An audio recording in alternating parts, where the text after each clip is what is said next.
Watching my YouTube channel technologist Nadeem. जैसे कि आज का वीडियो हमारा फास्टिंग पीपी टेस्ट के लिए है।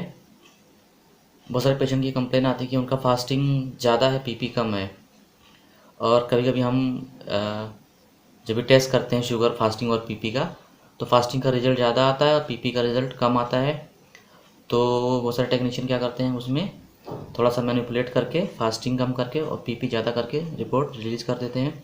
लेकिन ऐसा नहीं करना है, क्योंकि फास्टिंग ज़्यादा आने के कई सारी वजह होती हैं। बेसिकली टेक्नीशियन इसलिए ऐसा करते हैं क्योंकि फिर पेशेंट बोलेगा कि मेरा फास्टिंग ज़्यादा कैसे आ गया, क्योंकि वो तो मैं खाली पेट था। तो खाली पेट में ज़्यादा नहीं आना चाहिए, खाना खाने के बाद ज़्यादा आना चाहिए। बट कभी कभी मेडिकली ऐसा नहीं होता है, कुछ प्रॉब्लम्स होती हैं जिसकी वजह से इस तरह से रिज़ल्ट आता है, फास्टिंग ज़्यादा होता है, पीपी कम होता है। तो आज की इस वीडियो में हम समझेंगे कि फास्टिंग ज़्यादा क्यों होता है और पीपी क्यों कम होता है पेशेंट्स में, उसकी क्या वजह है। तो सबसे पहले तो हम ये जानते हैं कि ये देखना होता है कि पेशेंट कोई मेडिसिन ले रहा है कि नहीं ले रहा है। डायबिटीज़ के लिए हाइपोग्लाइसेमिक कोई ड्रग अगर पेशेंट ले रहा है और उसने फास्टिंग में एग्जाम्पल दिया है और पीपी के टाइम पे उसने अगर खाना खाने के बाद या खाना खाने से पहले उसने हाइपोग्लाइसेमिक ड्रग लिया है, तो उसका पीपी का टेस्ट फास्टिंग से कम आ सकता है। सेकंड, अगर उसने खाना खाने के बाद 2 घंटे से ज़्यादा वक्त पे उसने अगर ब्लड दिया है, सपोज़ करो वो उसको खाना खाने के 2 घंटे बाद ब्लड देना है और वो 3-4 घंटे के बाद ब्लड दिया है, तो उस हालत में भी उसका पीपी कम हो सकता है। ये तो मेडिसिन लिया उसने शुगर के लिए कम करने के लिए, या फिर इंसुलिन लिया तो भी कम हो सकता है पीपी, या फिर उसने टाइम ज़्यादा लिया पीपी देने में तो भी हो सकता है। उसके बाद जो फिर मेडिकल कंडीशंस आती हैं उसमें सर ये होता है, एक तो स्मोगी इफेक्ट होता है, स्मोगी इफेक्ट। सेकेंडली क्या होता है कि रात में लीवर का क्या काम है, लीवर क्या करता है, ग्लूकोज को प्रिजर्व करता है as a glucagon. Liver preserve करता है, बाद में वो उसको रिलीज़ करता है थ्रो ग्लाइकोनियोजेनेसिस के थ्रू। वो ग्लूकोज को वापस से यूटिलाइजेशन के लिए ब्लड स्ट्रीम में भेजता है लीवर। तो कभी कभी क्या होता है कि रात में ये जो ब्रेक डाउन होता है ग्लाइकोगॉन का, वो एक्सेस होता है, ज़्यादा होता है, एक्सेस ज़्यादा हो जाता है। और उसके फलस्वरूप क्या होता है कि जब ग्लाइकोगॉन ज़्यादा ब्रेक डाउन होता है तो रिजल्टिंग क्या होता है कि ग्लाइकोनियोजेनेसिस भी ज़्यादा होता है। अब ग्लाइकोनियोजेनेसिस ये होता है कि production of new glucose, glycogen से ग्लूकोज बनता है। जब ग्लाइकोजन का ब्रेकडाउन ज़्यादा होता है तो जो शुगर बनने की प्रक्रिया होती है वो भी बढ़ जाती है रात में। तो उससे क्या होता है, फास्टिंग का जब हम टेस्ट करते हैं सुबह में, तो वो एक्सेस ग्लूकागॉन का एक्सेस ब्रेकडाउन की वजह से ग्लाइकोनियोजेनेसिस भी ज़्यादा होता है और शुगर का लेवल फास्टिंग में बढ़ जाता है। दूसरा होता है स्मोगी इफेक्ट। तीसरा होता है कि अगर डिस्टर्ब स्लीप है तो उसकी वजह से भी फास्टिंग लेवल बढ़ जाता है।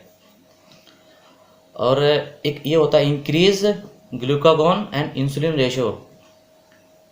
ग्लूकागॉन और इंसुलिन रेशो जब बढ़ जाता है तो उसकी वजह से भी फास्टिंग लेवल बढ़ के आता है और पीपी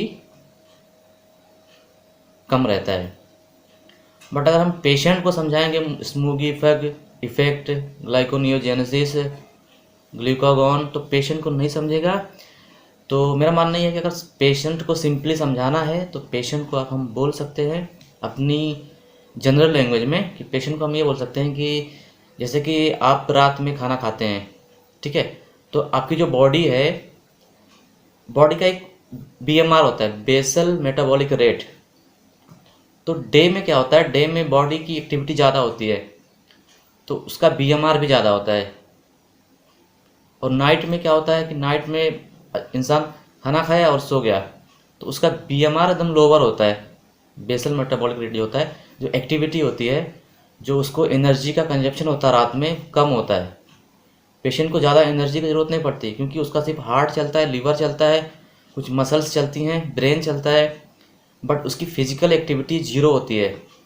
तो उससे क्या होता है कि यूटिलाइजेशन ऑफ ग्लूकोज कम होता है। हम पेशेंट को ये सिंपल भाषा में बता सकते हैं, जिसकी वजह से रात में आपका ग्लूकोज ज़्यादा यूटिलाइज नहीं होता है बॉडी में, और सुबह में वही ग्लूकोज आपकी फास्टिंग में आता है, इसलिए फास्टिंग की रीडिंग ज़्यादा हो सकती है।